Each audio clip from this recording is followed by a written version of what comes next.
जय गुरुजी, शुक्राना गुरुजी, अनंतम अनंतम शुक्राना गुरुजी। गुरुजी महाराज जी के श्री चरणों में कोटि कोटि प्रणाम और गुरुजी की प्यारी सभी संगत को जय गुरुजी। संगत जी, गुरुजी की महिमा को शब्दों में बांध पाना सचमुच संभव नहीं है। जैसे आकाश की विशालता को मुट्ठी में नहीं समेटा जा सकता, वैसे ही गुरुजी की कृपा और उनके प्रेम को कुछ पंक्तियों में व्यक्त करना कठिन है। गुरुजी वह दिव्य शक्ति है जो अंधकार में दीपक बनकर मार्ग दिखाते हैं, टूटे हुए मन को सहारा देते हैं और निराशा में आशा की किरण जगाते हैं। जब गुरुजी का हाथ हमारे सर पर होता है तो जीवन की कठिन से कठिन राह भी सरल लगने लगती है। जिन समस्याओं का बोझ हमें असहनीय प्रतीत होता है, वही समस्याएं उनकी कृपा से हल्की हो जाती है। उनके आशीर्वाद से डर साहस में बदल जाता है, भ्रम विश्वास में परिवर्तित हो जाता है और अशांति शांति का रूप ले लेती है।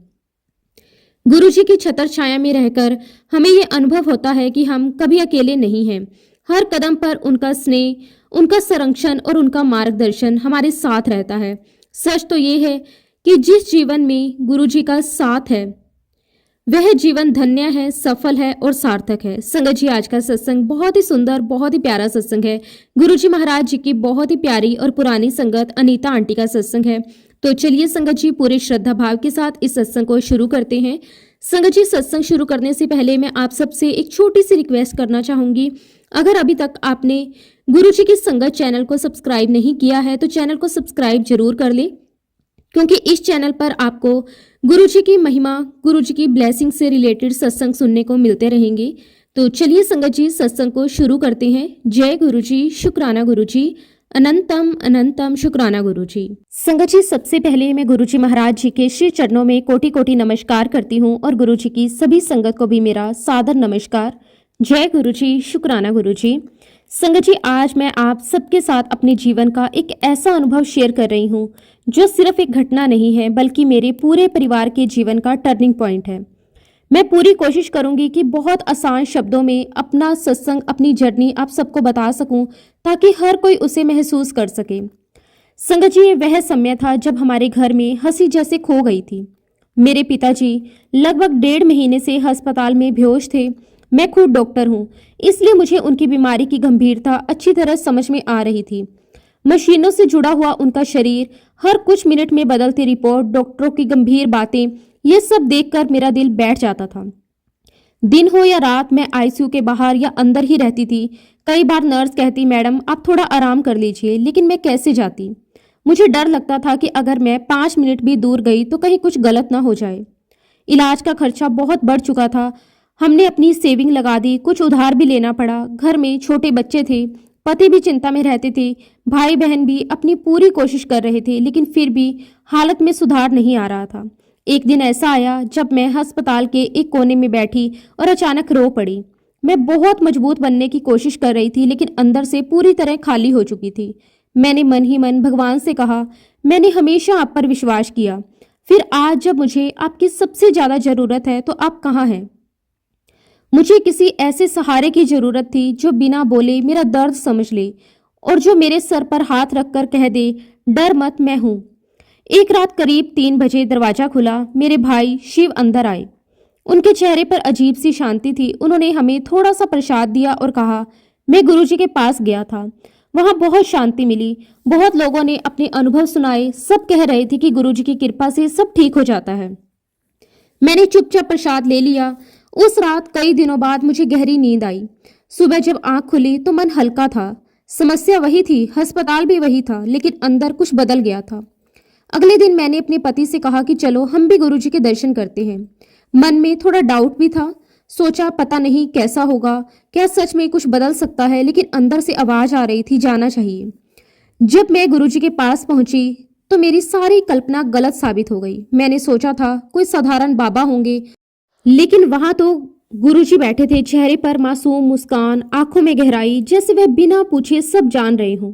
उनके पास बैठते ही मुझे ऐसा लगा जैसे मैं सुरक्षित हूँ, जैसे कोई मजबूत दीवार मेरे चारों ओर खड़ी हो गई।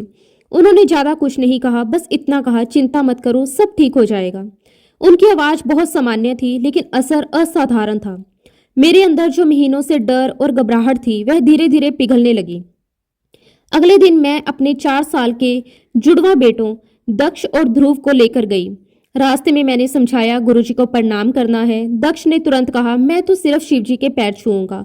मैं मुस्कुरा दी। जब हम पहुंचे, मैंने और ध्रुव ने चरण स्पर्श किए। दक्ष खड़ा रहा। मुझे थोड़ा बुरा लगा, लेकिन तभी अचानक वह खुद आगे बढ़ा और गुरुजी के चरण छू लिए। बाद में मैंने उससे पूछा, तुमने तो कहा था शिवजी के पैर छुएगा। उसने बहुत भोलेपन से कहा, मैंने तो शिवजी के ही पैर छुए। उसकी बात सुनकर मैं एकदम से सुन्न हो गई। मेरी आंखों से आंसू बहने लगे। मुझे समझ आ गया कि गुरुजी ने उसे अपनी असली रूप के दर्शन करवाए हैं। उस दिन के बाद धीरे धीरे हालात बदलने लगे। पिताजी के इलाज में मदद मिलने लगी। जहां से उम्मीद नहीं थी, वहां से भी सपोर्ट मिलने लगा। डॉक्टरों ने कहा स्थिति स्टेबल है। ये शब्द सुनकर मेरा दिल भर आया। घर की आर्थिक स्थिति भी संभलने लगी। मेरे पति को उनका मनपसंद का काम मिल गया। सब कुछ एकदम से नहीं हुआ, लेकिन हर दिन थोड़ा थोड़ा सुधार दिखने लगा। आज जब मैं पीछे देखती हूँ तो समझ में आता है कि सबसे बड़ा चमत्कार क्या था। सबसे बड़ा चमत्कार ये नहीं था कि पैसे आ गए, ना ये कि नौकरी मिल गई, ना ये कि रिपोर्ट बेहतर हो गई। सबसे बड़ा चमत्कार ये था कि हमारा डर खत्म हो गया। अब हमें लगता था कि हम अकेले नहीं हैं, गुरुजी हमारे साथ हैं। आज भी जीवन में समस्याएं आती हैं, लेकिन अब घबराहट नहीं होती, क्योंकि मैं वह पहला दिन याद करती हूँ। वह मुस्कान, वह शांति, वह वाक्य, सब ठीक हो जाएगा। और सच मानिए संगत जी, जब विश्वास सच्चा हो तो सब सच में ठीक हो जाता है।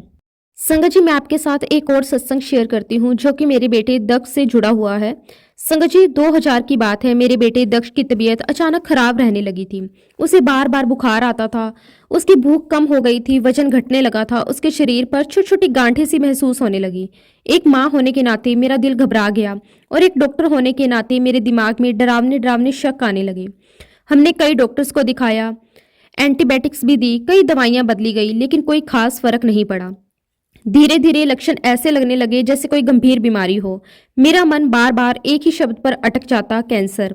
मैं उस शब्द को सोचकर ही कांप जाती थी, लेकिन फिर भी माँ होने के नाते मजबूत बनने की कोशिश कर रही थी। एक मंडे वाले दिन हम उसे दिल्ली के सर गंगाराम हॉस्पिटल में एक सीनियर स्पेशलिस्ट को दिखाने के लिए लेकर गए। जैसे जैसे हम डॉक्टर के कमरे की ओर बढ़ रहे थे, मेरा दिल तेज तेज धड़क रहा था। मैंने अपने हाथ में गुरुजी का छोटा सा स्वरूप कसकर पकड़ा हुआ था। मैं चलते चलते मन ही मन कह रही थी कि गुरुजी, आप चाहे तो सब एक पल में ठीक कर सकते हैं, बस मेरे बच्चे को बचा लीजिए। जैसे ही हम डॉक्टर के कमरे में दाखिल हुए, मुझे अचानक गुलाब की बहुत तेज खुशबू आने लगी। वहां कोई फूल नहीं थे, वहां कोई इत्र नहीं था, लेकिन वो खुशबू साफ मुझे महसूस हो रही थी। मुझे तुरंत याद आया, जब सच्चे मन से गुरुजी को याद करो, वह साथ होते हैं। उस पल मुझे लगा कि गुरुजी हमारे साथ हैं। डॉक्टर ने दक्ष का चेकअप किया। उन्होंने उसके पेट को दबाकर देखा। फिर उन्होंने गंभीर चेहरे से कहा कि इसका लीवर और स्प्लीन काफी इनलार्ज लग रहे हैं, ये सामान्य नहीं है, हमें तुरंत अल्ट्रासाउंड करवाना होगा। उन्होंने मुझे भी कहा कि आप भी हाथ रखकर महसूस करके देखो। मैंने कांपते हुए हाथ से अपने बेटे के पेट पर छुआ और वास्तव में वह हिस्सा काफी सख्त और बड़ा लग रहा था। उस क्षण मैं डॉक्टर नहीं रही, मैं सिर्फ एक माँ थी। मेरा दिमाग तेजी से सोचने लगा, इनलार्ज लीवर, इनलार्ज स्प्लीन, बार बार बुखार, वजन घटना, गांठें, ये सब साइन किस ओर इशारा कर रहे हैं, मैं जानती थी। मेरे मन में वही डरावना शब्द घूम रहा था, कैंसर, लेकिन मैं अपने चेहरे पर डर नहीं आने दे रही थी। दक्ष मेरी तरफ देख रहा था, उसकी आंखों में मासूम भरोसा था। मैंने तुरंत अपने बैग से गुरुजी का छोटा सा स्वरूप निकाला, उसे अपने सीने से लगा लिया। मन ही मन बोला कि गुरुजी, अब आप ही सब संभालिए। मैंने अपनी पूरी कोशिश कर ली, अब ये बच्चा आपके हवाले। हमें दूसरे विंग में जाना था। रास्ता लंबा था, लोग इधर उधर भाग रहे थे, नर्स आवाज दे रही थी, लेकिन मेरे लिए सब धुंधला था। हर कदम के साथ मेरा दिल और भारी हो रहा था। तभी अचानक कहीं जानी पहचानी गुलाब की सुगंध। अस्पताल में एंटीसेप्टिक और दवाइयों की गंध होती है, लेकिन वहां साफ साफ गुलाबों की महक थी। मैंने गहरी सांस ली, मन में आवाज आई, मैं साथ हूं। मैंने आंखें बंद कर ली। कुछ पल के लिए लगा जैसे डर आधा हो गया। दक्ष को मशीन पर लिटाया गया, उसके पेट पर जेल लगाया गया, स्क्रीन पर इमेजेस आने लगी। डॉक्टर स्क्रीन देख रहे थे और मैं एक एक सेकंड गिन रही थी। दक्ष ने धीरे से कहा, मम्मी, यहाँ अच्छी खुशबू आ रही है। मैंने उसे देखा, मेरी आंखें भर आई। वो खुशबू उसे भी महसूस हो रही थी। कुछ देर बाद रिपोर्ट आई। डॉक्टर ने चेक किया और फिर कहा, लीवर और स्प्लीन नॉर्मल साइज की है। मैंने हैरानी से पूछा, लेकिन आपने तो कहा था कि इनलार्ज्ड है। तो उन्होंने कहा, देखने में ऐसा ही लग रहा था, लेकिन अल्ट्रासाउंड नॉर्मल है। उनकी आवाज में भी हल्का सा आश्चर्य था। मेरे अंदर जैसे कोई बहुत भारी पत्थर फट गया। मैंने तुरंत मन ही मन गुरुजी का बहुत बहुत शुक्राना किया। शाम को हम सीधे गुरुजी के पास पहुंचे। मेरा मन भावनाओं से भरा हुआ था। सोच रही थी कि सब बताऊंगी, लेकिन जैसे ही अंदर गई गुरुजी ने मुस्कुराकर कहा, क्या निकला? और संगत जी, मैं एकदम से दंग रह गई। उन्हें पहले से सब पता था। मैंने कांपती आवाज में कहा, डॉक्टर को कैंसर का शक था। मेरी आंखों से आंसू निकलने लगे। गुरुजी ने बहुत सहज स्वर में कहा, चिंता मत कर, तेरे मुंडे को कुछ नहीं होएगा। उनकी मुस्कान में शरारत भी थी और भरोसा भी। उस पल मुझे लगा कि अब डरने की कोई जरूरत नहीं है। फिर भी मेरे अंदर का डॉक्टर पूरी तरह शांत नहीं था। मैंने पूछा, क्या बाकी टेस्ट करवाने जरूरी हैं? उन्होंने कहा, तू डॉक्टर है, तेरे मन की शांति टेस्ट से मिलेगी तो करवा ले। उनकी ये बात मेरे दिल को छू गई। उन्होंने मेरी कमजोरी नहीं, मेरे मन की स्थिति समझी। हमने ब्लड टेस्ट करवाया, स्कैन करवाया, हर जांच करवाई, हर रिपोर्ट नॉर्मल आई। डॉक्टर भी कहने लगे, हमें समझ नहीं आ रहा, एक गांठ की बायोप्सी करनी पड़ेगी, रिपोर्ट आने में समय लग सकता है। हर दिन इंतजार भारी था। कभी विश्वास मजबूत होता और कभी डर फिर से सर उठा देता। मैं खुद से कहती, गुरुजी ने कहा है सब ठीक है, लेकिन मन फिर पूछता अगर। ये मेरी फेथ की परीक्षा थी। उसी समय मुझे लगा कि मैं हफ्ते में केवल एक बार संगत में आऊं। मैं समझ नहीं पाई। सोचा, जब मुझे सबसे ज्यादा जरूरत है तभी दूरी क्यों? लेकिन बाद में समझ आया, विश्वास दूरी से कम नहीं होता, वह अंदर मजबूत होता है। आखिरी बायोप्सी की रिपोर्ट आ गई। डॉक्टर ने रिपोर्ट पढ़ी, फिर मुझे देखा। उन्होंने कहा कि सब नॉर्मल है, ये एक्सप्लेन नहीं हो रहा। उन्होंने खुद कहा कि इट्स ए मिरेकल। मैं मुस्कुराई। मेरे लिए ये मिरेकल नहीं था, ये गुरुजी की कृपा थी। कुछ दिन बाद गुरुजी ने कहा, जा तेरे मुंडे नु ठीक कर दिता। उस दिन के बाद बुखार गायब, भूख वापिस, वजन बढ़ता गया, गांठें धीरे धीरे खत्म होने लगी और सबसे बड़ी बात, मेरा डर खत्म हो गया। उस दिन मैंने समझा कि गुरुजी बीमारी से पहले माँ के दिल को ठीक करते हैं। वो हमें टूटने नहीं देते। जब हम रोते हैं वह चुपचाप आंसू पोंछ देते हैं। जब हम डरते हैं वो कहते हैं मैं हूं ना। संगत जी, आज इतने सालों बाद भी जब वह दिन याद आता है मेरी आंखें भर जाती हैं। डॉक्टर की बात से लेकर फाइनल रिपोर्ट तक हर कदम पर गुरुजी साथ थे और आज मैं पूरे विश्वास के साथ कह सकती हूँ कि जब गुरुजी हाथ पकड़ लेते हैं तो डर की कोई जगह नहीं रहती। शुक्राना मेरे मालिक, आपका अनंतम अनंतम शुक्राना। संगत जी, एक बार की बात है, मेरी मम्मी हमेशा से ही सरल स्वभाव की, पूजा पाठ करने वाली और मजबूत महिला रही है। घर की रीढ़ थी, हम सबको संभालने वाली। लेकिन एक दिन उन्होंने कहा कि उन्हें बहुत ही ज्यादा कमजोरी लग रही है, चलने में थकान हो रही थी, सीढ़ियां चढ़ते समय सांस फूल जाती। पहले हमने सोचा कि शायद उम्र का असर है, लेकिन जब उनकी हालत और गिरने लगी तो हमने उन्हें डॉक्टर को दिखाया। ब्लड टेस्ट करवाया गया, रिपोर्ट आई तो डॉक्टर ने गंभीर होकर कहा कि इनका एचपी बहुत कम है। डॉक्टर ने तुरंत कहा कि उन्हें हॉस्पिटल में एडमिट करना पड़ेगा। उन्होंने साफ कहा कि ब्लड ट्रांसफॉर्मेशन करना पड़ेगा वरना खतरा हो सकता है। ये सुनते ही मेरा दिल जैसे बैठ गया। माँ को वार्ड में शिफ्ट कर दिया गया। उनके हाथ में ड्रिप लगी हुई थी, चेहरा पीला पड़ गया था। वह मुस्कुरा रही थी लेकिन कमजोरी साफ दिख रही थी। मैं बाहर बैठी सोच रही थी कि इतनी सेवा करने वाली माँ आज खुद बेबस क्यों पड़ी है। एक बेटी होने के नाते मुझे बहुत दर्द हो रहा था। माँ ने हमेशा हमें संभाला, आज वह खुद सहारे पर थी। डॉक्टर्स ब्लड अरेंज करने की बात कर रहे थे। नर्स बार बार पूछ रही थी, डोनर रेडी है? घर के लोग चिंता में थे, हर कोई घबराया हुआ था। मेरे मन में बस एक ही नाम था, गुरुजी। हमने तुरंत गुरुजी को ये बात बताई। मन में थोड़ा डर था, सोच रही थी पता नहीं क्या होगा, लेकिन जैसे ही हमने बताया गुरुजी मुस्कुरा दिए। वो मुस्कान आज भी मेरी आंखों के सामने है, ना कोई चिंता ना कोई घबराहट, बस सहज मुस्कान। उन्होंने बहुत ही सामान्य स्वर में कहा, ले आओ, बस इतना ही। गुरुजी की वह मुस्कान मेरे अंदर में उतर गई। मुझे लगा जैसे उन्होंने कह दिया हो सब ठीक है। फिर भी इंसानी मन है। रात को अस्पताल में बैठी थी, माँ सो रही थी, मशीनों की हल्की हल्की आवाजें आ रही थी। मैंने आंखें बंद की और मन ही मन प्रार्थना की, गुरुजी मेरी माँ को ठीक कर दीजिए, उन्होंने बहुत सेवा की है, अब उन्हें कष्ट मत दीजिए। अगले दिन डॉक्टर्स ने दोबारा ब्लड टेस्ट किया क्योंकि ट्रांसफॉर्मेशन से पहले फ्रेश रिपोर्ट जरूरी थी। हम सब बाहर बैठे इंतजार कर रहे थे। हर मिनट भारी लग रहा था। थोड़ी देर बाद डॉक्टर बाहर आए, उनके चेहरे पर आश्चर्य। उन्होंने कहा कि रिपोर्ट में एचपी लेवल पहले से बेहतर है, अब ट्रांसफॉर्मेशन की जरूरत नहीं लग रही।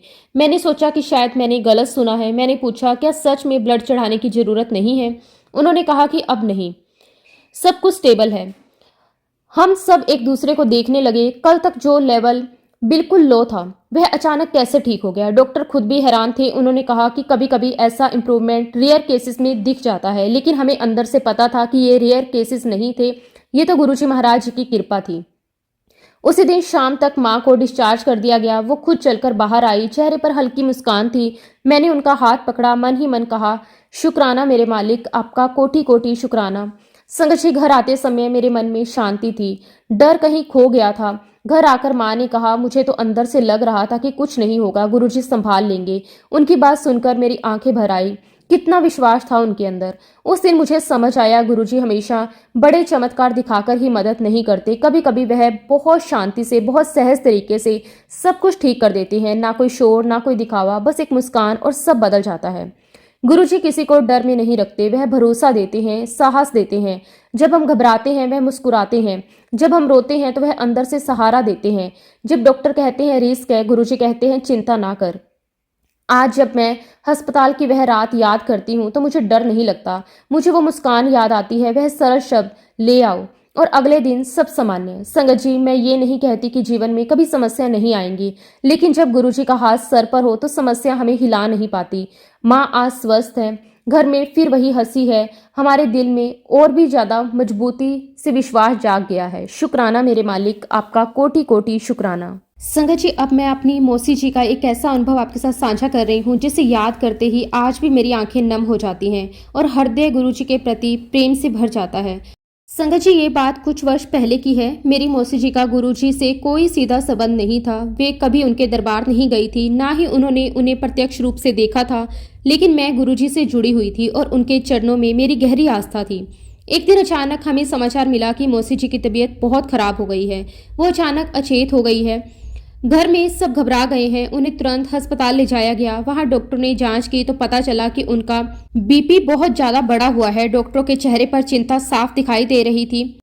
डॉक्टर ने गंभीर स्वर में कहा कि इतना बीपी खतरनाक हो सकता है। उन्हें संदेह था कि कहीं उनके ब्रेन में कोई इंटरनल ब्लीडिंग तो नहीं हुई। ये सुनकर हमारे पैरों तले से जमीन खिसक गई। परिवार के सभी सदस्य रोने लगे, किसी को समझ नहीं आ रहा था कि क्या करें। उसी समय उनका सीटी स्कैन करवाने का निर्णय लिया गया। उन्हें तुरंत स्कैन के लिए ले जाया गया। बाहर हम सब बेचैनी से बैठे हुए थे। हर मिनट ऐसा लग रहा था जैसे कई सालों के बराबर हो। मन में तरह तरह के डर आ रहे थे। उस समय गुरुजी दिल्ली में भी नहीं थे। मैं बहुत ही व्याकुल हो गई। मुझे लगा कि अब मैं क्या करूं, किससे मदद मांगूं। तभी मेरे मन में एक ही विचार आया, गुरुजी। मैं अस्पताल में एक शांत कोने में गई। वहां दीवार के पास खड़ी होकर मैंने अपने मोबाइल में रखे गुरुजी के स्वरूप को देखा। फिर मन ही मन उनके सामने खड़ी हो गई। आंखों से आंसू बहने लगे। हाथ जोड़कर मैंने गुरुजी से विनती की कि गुरुजी, आप ही सहारा हैं, आप ही रक्षा करें, मौसी जी को बचा लीजिए, उन्हें कुछ भी ना हो। जैसे ही मैंने सच्चे मन से प्रार्थना की, मुझे एक अद्भुत अनुभव हुआ। जिस जगह मैं खड़ी थी वहां अचानक एक मीठी दिव्य सुगंध फैल गई। वह कोई सामान्य खुशबू नहीं थी, वह वही सुगंध थी जो मैं गुरुजी के दरबार में अनुभव करती थी। संगत जी, मैंने इधर उधर देखा। अस्पताल का वह कक्ष साधारण था, वहां कोई भी फूल या इत्र नहीं था। फिर यह सुगंध कहां से आई? मेरा हृदय भर आया। मुझे भीतर से विश्वास हो गया, गुरुजी आ गए हैं। उधर उसी समय मौसी जी का स्कैन हो रहा था। थोड़ी देर बाद रिपोर्ट आई। हम सब सांस रोके खड़े थे। डॉक्टर बाहर आए और बोले, घबराने की बात नहीं है, रिपोर्ट बिल्कुल नॉर्मल है, उनके ब्रेन में कोई भी रक्तस्राव नहीं हुआ है।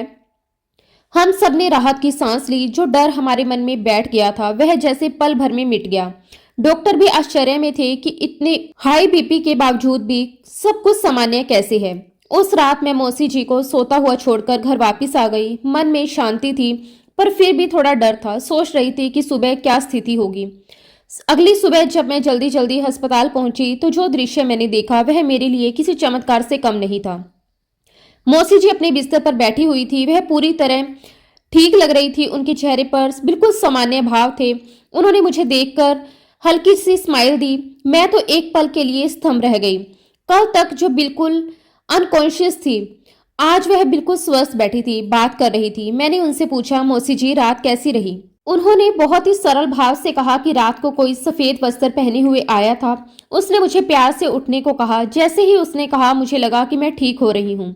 ये सुनकर मेरा दिल धड़क उठा। मुझे तुरंत समझ में आ गया कि ये कोई और नहीं, गुरुजी ही थे। भले ही मौसी जी उन्हें जानती नहीं थी, पर गुरुजी तो सबको जानते हैं। कुछ ही दिनों में मौसी जी पूरी तरह स्वस्थ हो गए। आज भी वे बिल्कुल ठीक हैं। डॉक्टरों ने कई बार जांच की पर कोई भी स्पष्ट कारण नहीं मिला। वे उस अवस्था में पहुंची ही क्यों थी? सारे परिणाम सामान्य निकले। 3 महीने बाद गुरुजी जालंधर से लौटे। जब मुझे उनके चरण स्पर्श करने का अवसर मिला तो मैं भाव विभोर हो चुकी थी। मैंने कुछ कहा नहीं। गुरुजी मुस्कुराकर बोले, मौसी जी नु ठीक कर दिता। मैं सुनकर एकदम दंग रह गई। मैंने तो उन्हें मौसी जी की बीमारी के बारे में बताया भी नहीं था, क्योंकि वो उस समय दिल्ली में नहीं थे। किसी और को भी इसकी जानकारी नहीं थी। उस क्षण मुझे अपनी ही नादानी पर आश्चर्य हुआ। मैं कैसे भूल गई कि गुरुजी सर्वव्यापी हैं, उन्हें सब पता है। वह समय और स्थान की सीमाओं में बंधे नहीं हैं। हम कहीं भी हों, दुनिया के किसी भी कोने में हों, उनकी दृष्टि हम पर रहती है। गुरुजी के लिए ना दूरी का महत्व है, ना समय का। काल और अंतर उनके लिए अर्थहीन है। वे हर क्षण अपने भक्तों की रक्षा करते हैं। सच में संगत जी, उस दिन मेरा विश्वास और भी गहरा हो गया कि गुरुजी केवल शरीर से नहीं, अपनी शक्ति से हर जगह उपस्थित हैं। जब हम सच्चे मन से उन्हें पुकारते हैं, वह अवश्य सुनते हैं। संगत जी, मैं आपके साथ एक और अनुभव अपना शेयर करती हूँ। कुछ साल पहले मुझे बहुत ही तेज बुखार हो गया। उसके साथ पीठ में बहुत दर्द रहता था और सांस लेने में भी दिक्कत होने लगी। ऐसा लगता था जैसे छाती पर भारी वजन रखा हो। मैं ठीक से चल भी नहीं पा रही थी। घर वालों ने मुझे तुरंत अस्पताल में भर्ती करवा दिया। डॉक्टरों ने कई तरह की दवाइयां दी, इंजेक्शन लगे, बहुत सी मेडिसिन चली, लेकिन आराम नहीं मिल रहा था। 4-5 दिन हो गए, पर हालत वैसी की वैसी थी। मुझे नींद भी नहीं आती थी। पूरी रात में जागती रहती थी। शुक्रवार को एक बड़े डॉक्टर ने कहा कि अब सीटी स्कैन करना पड़ेगा। मुझे स्कैन के लिए ले जाया गया। उस समय मैं बिल्कुल अकेली थी। बहुत डर लग रहा था। मन में बस एक ही नाम था, गुरुजी। स्कैन होने के बाद डॉक्टर ने रिपोर्ट देखी। उन्होंने कहा कि अंदर कुछ गड़बड़ दिख रही है, कोई अबनॉर्मल चीज दिखाई दे रही है। उसका असर फेफड़ों तक पहुंच गया है। उन्होंने कहा कि और जांच करनी पड़ेगी। ये सुनकर मैं बहुत ज्यादा डर गई। मेरे मन में तरह तरह के डर आने लगे। उस समय मेरे पास कोई सहारा नहीं था। मैं अस्पताल के बिस्तर पर लेटकर बस गुरुजी को याद करती रही। पूरे दिन मैं उनसे प्रार्थना करती रही कि गुरुजी, अब आप ही संभालो, मैं कुछ नहीं कर सकती। शाम को मैं हिम्मत करके गुरुजी के पास गई। सांस लेने में दिक्कत थी, शरीर कमजोर था, पर मन में भरोसा था। जैसे ही मैं उनके सामने पहुंची, उन्होंने खुद मेरी तरफ देखा और मेरे बारे में पूछा। मैंने रोते हुए कहा कि गुरुजी, मैं अस्पताल में हूँ, सांस लेने में बहुत तकलीफ है, सीटी स्कैन में भी कुछ ठीक नहीं आया, गुरुजी मुझे ठीक कर दीजिए। गुरुजी मुस्कुराए और बहुत प्यार से बोले, तुम ठीक हो गई हो। बस इतना ही कहा। उनके ये शब्द सुनते ही मेरे मन का सारा डर खत्म हो गया। मुझे अंदर से शांति मिल गई। मैं रोने लगी, पर अब वह डर के आंसू नहीं थे, वह भरोसे के आंसू थे। उस रात एक चमत्कार हुआ। कई दिनों से मुझे नींद नहीं आ रही थी, लेकिन उस रात बिना किसी दवा के मुझे बहुत गहरी नींद आ गई। मैं आराम से सोती रही। रात में डॉक्टर मुझे देखने आए। उन्होंने देखा कि मैं बिना ऑक्सीजन के, बिना किसी मशीन के शांति से सो रही हूँ। वे हैरान हो गए और चुपचाप चले गए। उन्हें क्या पता था कि सबसे बड़ी शक्ति काम कर रही है। अगले दिन मेरी तबीयत बहुत बेहतर थी, सांस सामान्य थी, दर्द कम हो चुका था। डॉक्टर ने मुझे डिस्चार्ज दे दिया। मैं घर आ गई। उस दिन से आज तक संगत जी, मुझे कभी वैसी बीमारी नहीं हुई। कुछ समय बाद एक और परीक्षा आई। मेरे पति, जो खुद डॉक्टर हैं, 1 हफ्ते तक सुबह सुबह सीने के दर्द से परेशान रहे। उनका ईसीजी भी थोड़ा अलग आया। हमने कहा कि आपको अस्पताल में भर्ती हो जाना चाहिए, लेकिन उन्होंने साफ कहा कि गुरुजी से पूछे बिना मैं कोई फैसला नहीं लूंगा। एक डॉक्टर होकर भी उनका ये भरोसा देखकर मेरा विश्वास और मजबूत हो गया। अगले दिन मैं अपने पति को एक हार्ट स्पेशलिस्ट के पास लेकर गई। वह डॉक्टर बहुत अनुभवी थे।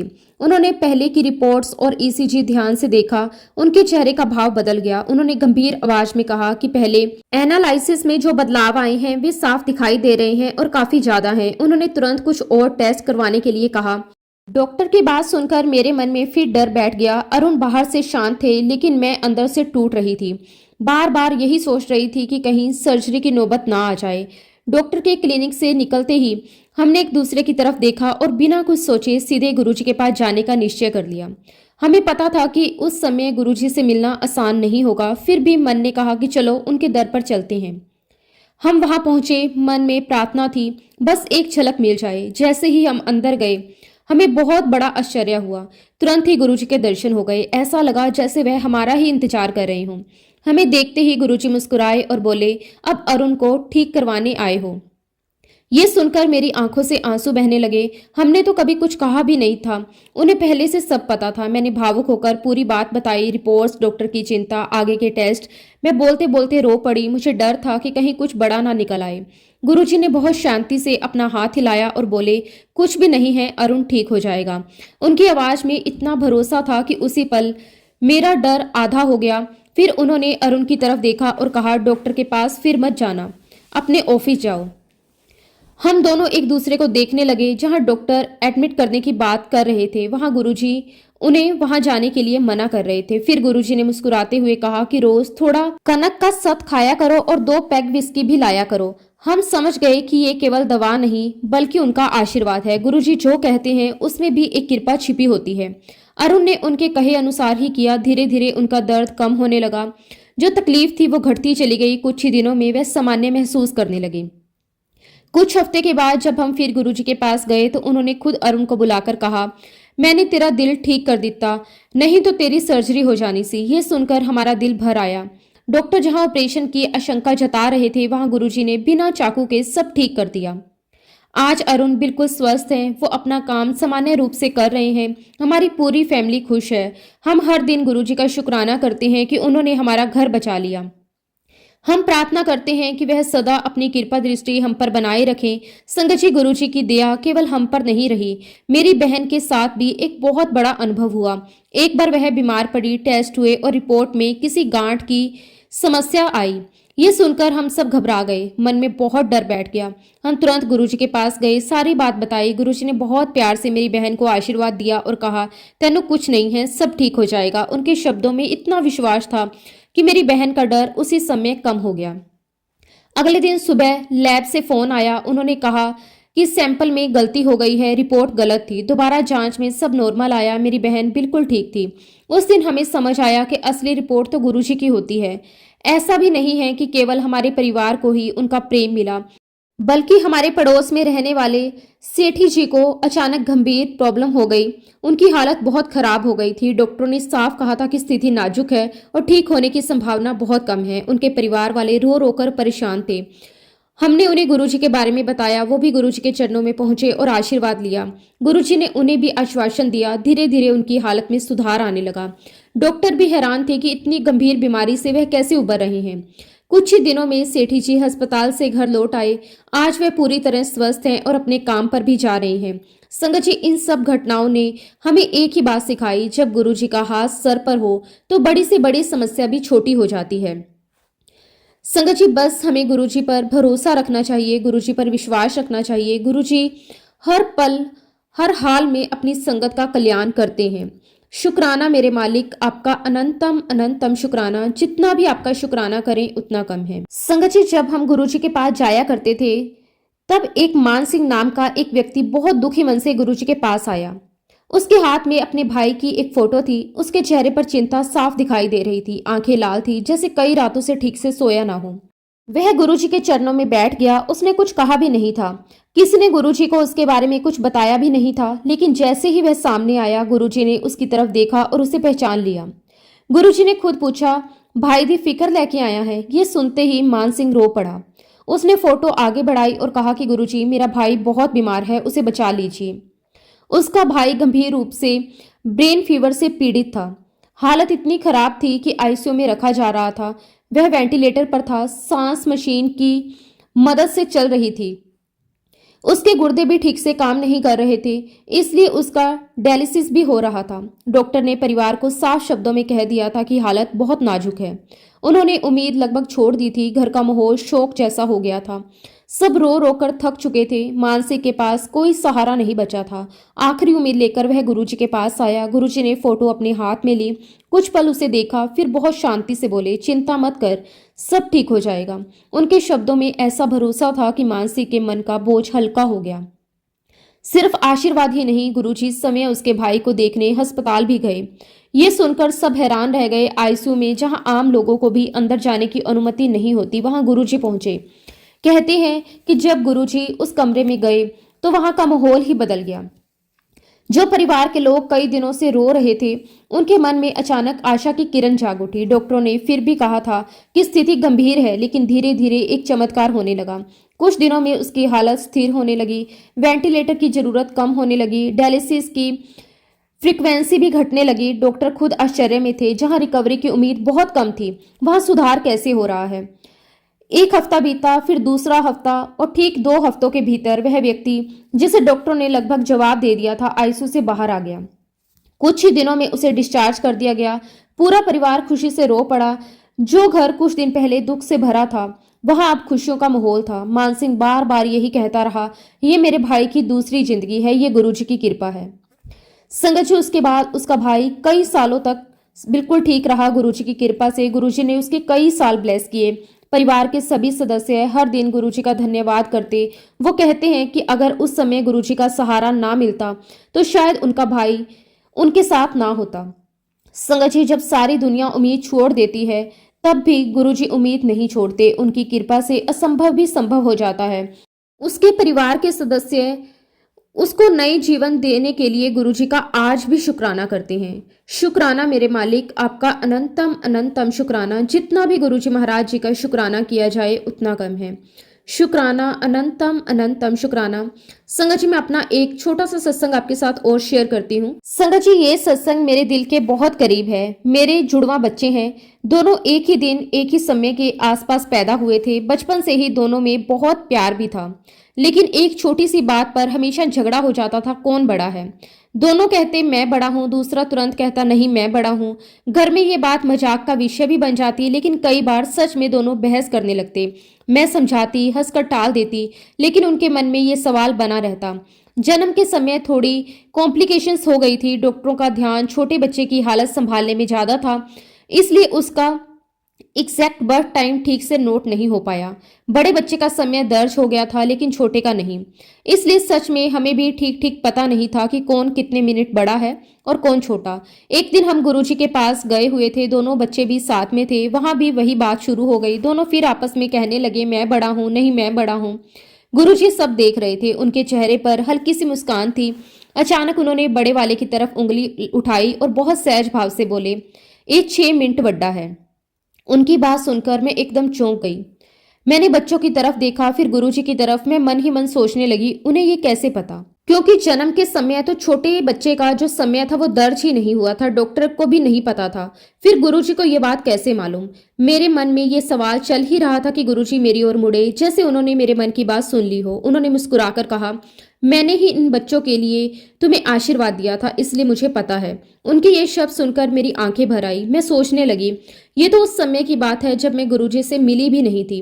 मैं उन्हें गुरुजी के रूप में जानती भी नहीं थी। मेरे जीवन में उनका कोई प्रत्यक्ष परिचय नहीं था, फिर भी वो मुझे जानते थे, वो मेरे बच्चों को जानते थे। वो हमारे जीवन पर अपनी कृपा दृष्टि रखे हुए थे। उस क्षण मुझे समझ आया कि गुरु केवल तब से साथ नहीं होते जब हम उन्हें पहचानते हैं। वो तो पहले से ही हमारे जीवन में होते हैं। हम देर से पहचानते हैं, लेकिन उनका प्रेम पहले से चलता आ रहा होता है। मेरे बच्चों का झगड़ा भी उसी दिन खत्म हो गया। दोनों हंस पड़े। बड़े ने गर्व से कहा, देखा मैं 6 मिनट बड़ा हूं, और छोटा भी मुस्कुरा दिया। घर लौटते समय मेरा मन बहुत भावुक था। मैं बार बार सोच रही थी, जब मैं उन्हें जानती भी नहीं थी तब भी उन्होंने मुझे आशीर्वाद दिया। उन्होंने ही मेरे बच्चों को इस दुनिया में भेजा, उन्होंने ही उनके आने का समय तय किया। तब से मुझे ये विश्वास हो गया कि गुरुजी केवल हमारे आज को नहीं, हमारे बीते हुए कल, आने वाले कल को भी जानते हैं। संगत जी, गुरुजी के पास हर दिन कोई ना कोई चमत्कार होता है। कभी वह बीमारी ठीक करते, कभी संकट दूर करते, कभी एक छोटी सी बात से हमें ये एहसास दिला देते कि वो सब जानते हैं। आज भी जब मैं अपने बच्चों को देखती हूँ तो मन में एक ही बात निकलती है, गुरुजी आपका मैं जितना भी शुक्राना करूं उतना कम है। शुक्राना मेरे मालिक, आपका अनंतम अनंतम शुक्राना। सदा से अपना प्रेम नौछावर करते रहने के लिए हम गुरुजी के अति आभारी हैं। संगत जी, इसी के साथ मैं अपने शब्दों को, अपनी वाणी को यहीं पे विराम देती हूँ। अगर सत्संग के दौरान मुझसे कोई भी गलती हुई हो तो मैं हाथ जोड़कर पूरे संगत परिवार से और गुरुजी महाराज जी से माफी चाहती हूँ। जय गुरुजी, शुक्राना गुरुजी, अनंतम अनंतम शुक्राना गुरुजी। संगत जी, अगला सत्संग हम दीपक अंकल का सुनेंगे। बहुत ही सुंदर, बहुत ही प्यारा सत्संग है। जय गुरुजी, शुक्राना गुरुजी, अनंतम अनंतम शुक्राना गुरुजी।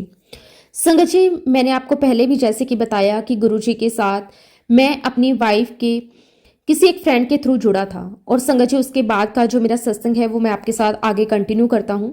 संगत जी, एक बार की बात है, मैं गुरुजी के दरबार में थोड़ा लेट पहुंच गया। उस दिन दरबार शाम 7 बजे शुरू होना था, लेकिन किसी कारणवश मैं 8 बजे तक पहुंच पाया। बाहर से तो मैं सामान्य था, पर अंदर कहीं ना कहीं एक हल्की सी कसक थी कि आज मैं समय पर नहीं पहुंच सका। 8:30 बजे हमने लंगर किया। लंगर का हर निवाला आशीर्वाद होता है, लेकिन उस दिन मेरे मन में एक गिल्ट थी। लंगर के बाद मैंने गुरुजी से आज्ञा ली और घर आ गया। लेकिन मन शांत नहीं था। उसी समय संगत जी सत्संग में गुरुजी महाराज जी ने एक बहुत गहरी बात समझाई थी। हमें भगवान का इंतजार करना चाहिए या भगवान हमारा इंतजार करेंगे। ये एक वाक्य मेरे हृदय में तीर की तरह लगा जैसे ये संदेश मेरे लिए ही हो। उस दिन मैंने मन ही मन प्रण लिया कि अब कभी भी मैं सत्संग में देर से नहीं पहुंचूंगा। अगर प्रभु हमें बुला रहे हैं तो हमें पहले पहुंचकर उनका स्वागत करना चाहिए।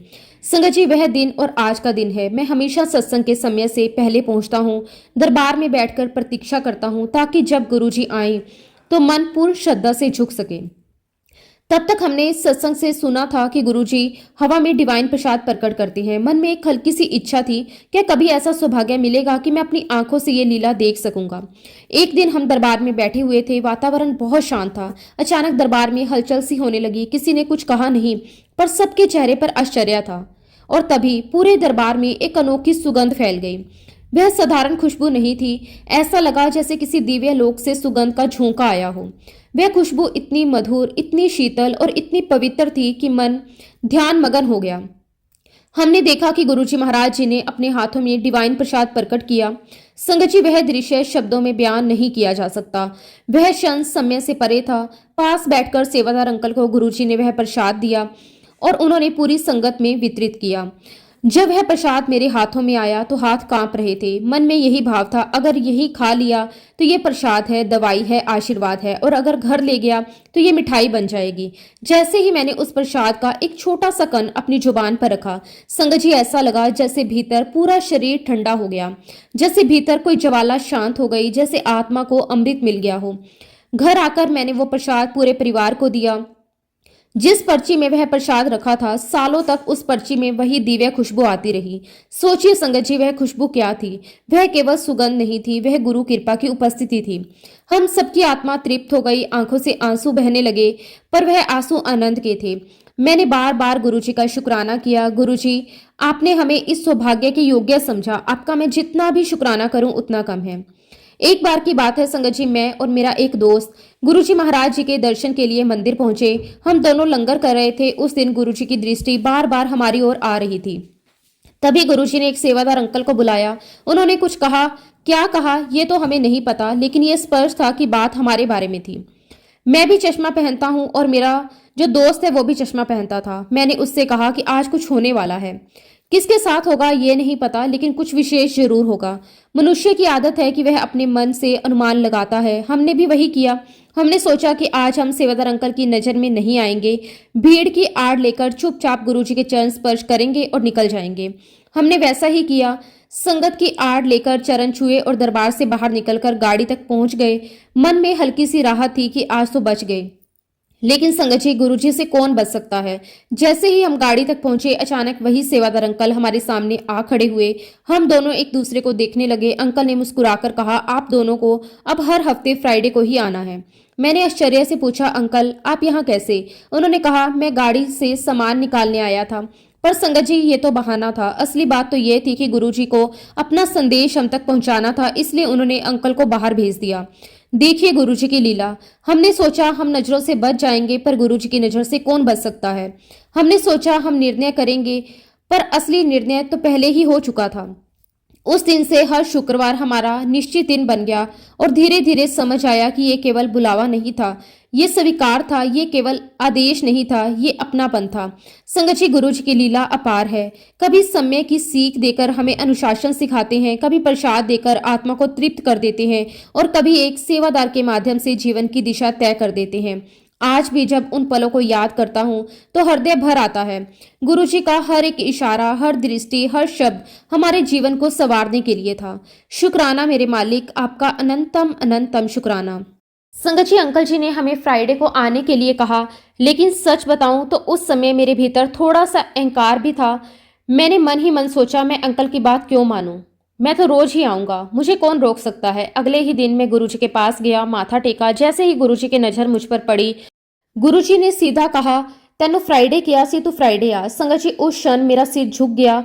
अब यह सेवादार अंकल का संदेश नहीं था, इस समय गुरुजी की आज्ञा थी, और गुरु आज्ञा के आगे तर्क नहीं चलता, केवल समर्पण चलता है। उस समय मैं टूरिंग जॉब पर था, कभी सूरत, कभी मुंबई, कभी अहमदाबाद। जीवन भाग दौड़ में बीतता था, लेकिन अब मेरे जीवन का केंद्र तय हो चुका था, फ्राइडे को गुरुजी के दर्शन। मैं हर हाल में कोशिश करता कि थर्सडे तक दिल्ली पहुंच जाऊं ताकि फ्राइडे को दरबार में उपस्थित रह सकूं।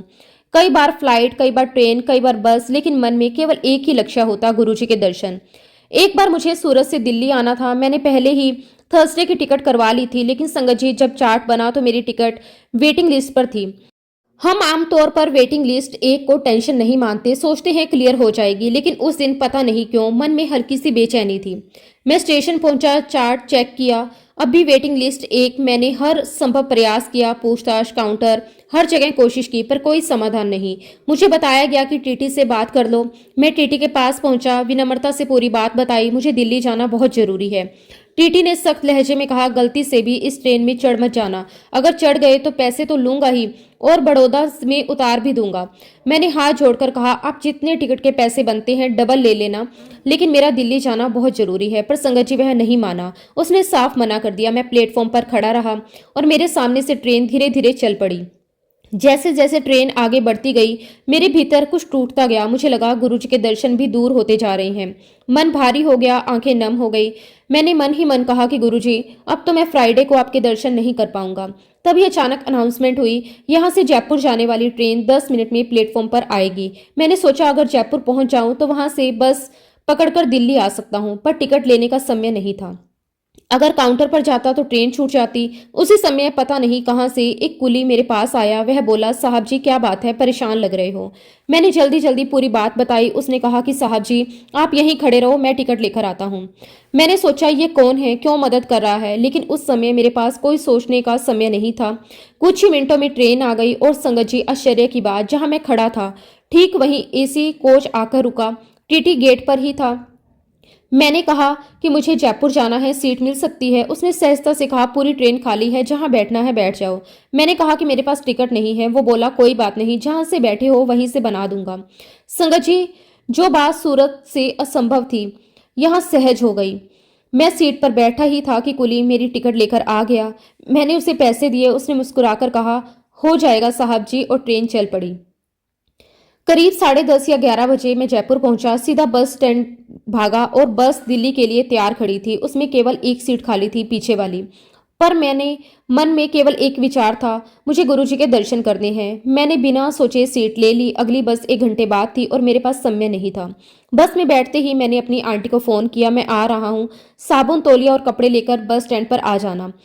मेरे लिए ये केवल यात्रा नहीं थी। मैं चाहता था कि जब गुरुजी के दरबार जाऊं तो पूरी श्रद्धा के साथ जाऊं। सुबह दिल्ली पहुंचा, आंटी बस स्टैंड पर आ गई। मैंने वहीं अपने आप को ठीक ठाक किया। और संगत जी, आप विश्वास कीजिए, जिस समय मैं हर फ्राइडे दरबार पहुंचता था ठीक उसी समय मैं गुरुजी के दरबार पहुंच गया। ना 1 मिनट पहले, ना 1 मिनट बाद। मैंने माथा टेका, मन भीतर से भर आया। सोचता रहा ये सब कैसे हुआ। सूरत में ट्रेन छूट गई, पर जयपुर की ट्रेन खाली मिली। पुलिस समय आया, टीटी ने बिना टिकट चढ़ा लिया। बस में आखिरी सीट मिली और समय पर पहुंच गया। ऐसा कौन कर सकता है संगत जी, सिर्फ और सिर्फ मेरे गुरुजी महाराज। शुक्राना मेरे मालिक, आपका अनंतम अनंतम शुक्राना। संगत जी, अगर आपके मन में सच्ची इच्छा है, सच्ची तड़प है, सच्चा भाव है, तो साधन अपने आप बनते हैं। चाहे आपके पास पैसे कम हो, साधन कम हो, समय कम हो, अगर बुलावा सच्चा है तो कोई ना कोई आपकी मदद करने जरूर आएगा। संगत जी, ये सारा खेल हमारे मन के भाव का है, हमारी श्रद्धा का है, हमारे विश्वास का है। आप यकीन मानिए, गुरुजी महाराज उस विश्वास को कभी टूटने नहीं देते। उन्होंने हर पल अपना आशीर्वाद दिया है, हर मोड़ पर अपने होने का एहसास करवाया है।